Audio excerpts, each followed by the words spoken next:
take just a moment and introduce a special guy to us here at Hooked on Driving. One of our drivers and good customers, and also a good friend of mine, Charles Bassing. Charles, we have a story to tell, and we'll get right to the point, but I'd like to ask you, how did you get started driving with HOD? I bought a Corvette and drove it around town and drove it out on the highways and started realizing this is very dangerous because I was driving it like I was 16.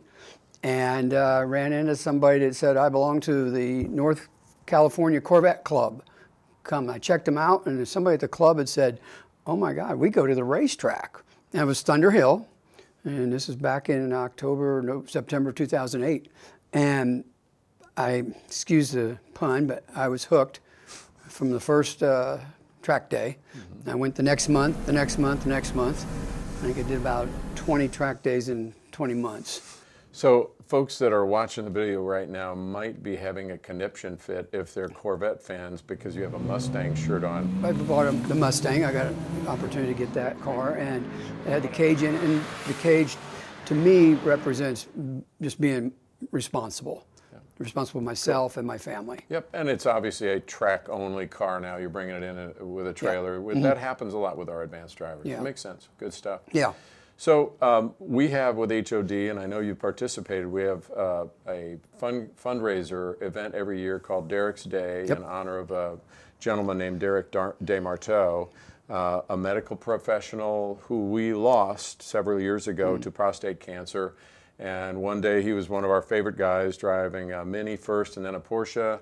And one day he took me aside after an event and he said, Dave, want to tell you that I got checked by the doctor regularly for prostate cancer, but I hadn't been going to the labs.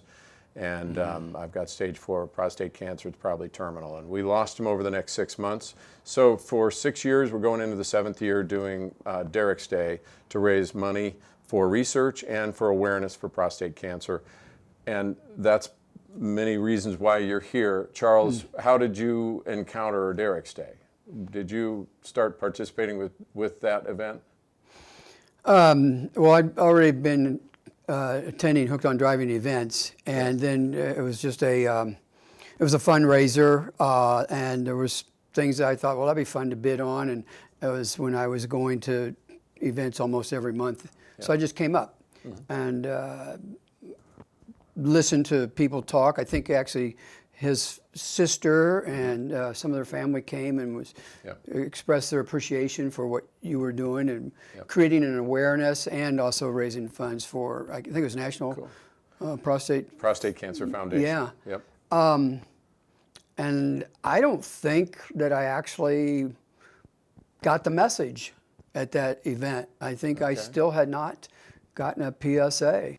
I got a very special phone call from you. It was kind of an emotional moment for both of us, but just before the holiday last year, kind of tell me how that whole thing came out after you went to the doctor. Briefly, I did get the PSA and got the high test, and it's actually a good story. Went to the urologist and he said, you need to have a biopsy. Had a biopsy, called me up a few weeks later and said, negative. And there's a little bit of white blood cell. It doesn't make sense, but you're fine. And I put it off for 2 more years. Didn't have another PSA. I mean, I was in denial. Oh, I didn't know that. Yeah. And so then I thought I better go back. So I went back and I had a PSA that was a count of 9. Went in, got another biopsy from the same urologist, and he called back and said, negative. You're fine. And my wife was like, really? PSA keeps going up. And one of the things I think is very important for people to understand is if your PSA is going up, you can't listen to what your doctor says. If he doesn't find cancer, you have to get proactive and go get another opinion. Okay. PSA going up is a big indicator that something's not right. And what I've learned is biopsies find a cancer. It's like finding a raisin in a cake. Even though they do 12 samples, they typically only 1 in 5 times do they find cancer. So I thought I had no cancer. Yeah. And so we went to UCSF, different doctor, and they said, well, rather than just a biopsy, we want to do an MRI, which is a much more accurate way of finding a lesion. just a little spot in your prostate, which they did. And then they do a test on it, and they've got this measurement, and it was called the Gleason test. And they called me back right away and said, your Gleason count is 8. That's an aggressive cancer. You have to do something right now. And I was pretty freaked out. And interesting, well, not interesting enough, I realized right then, it's like, I do not want to die. So I'm going to get on top of this finally. And had the surgery. It was by a robotic surgery. It was pretty interesting. Only doctor in Marin County that does it. And came out of it. He came to the hospital that day and said, the cancer is entirely contained within your prostate.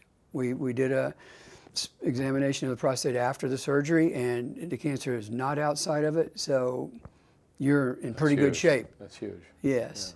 Yeah. And so now what I do is every 3 months I have that PSA checked, and I do it for a year and a half.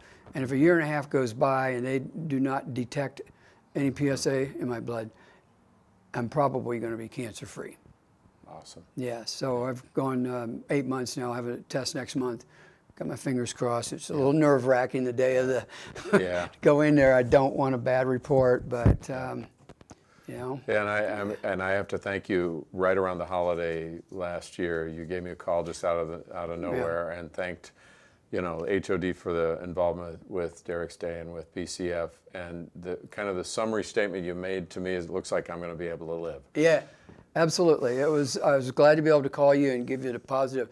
I'm so impressed with what you're doing with it, because I feel like I definitely didn't jump on it, and I think a lot of men don't. Yeah. We're not interested in any examinations around most of our body, but especially that area, and it's just easy to avoid it. Yeah. So you're doing a great service just by putting it out there. Doesn't mean people are going to operate right away, but it's out there now, and people listen to you. Yeah. Well, we want to thank Charles for sharing his story. It's a pretty special story, and we know it's going to be a good, positive final outcome. We're having a blast with you out on track today. And folks, guys, if you're over 40, you got to get checked every couple of years. And we really do want not only to have you support PCF.org, ProstateCancerFoundation.org.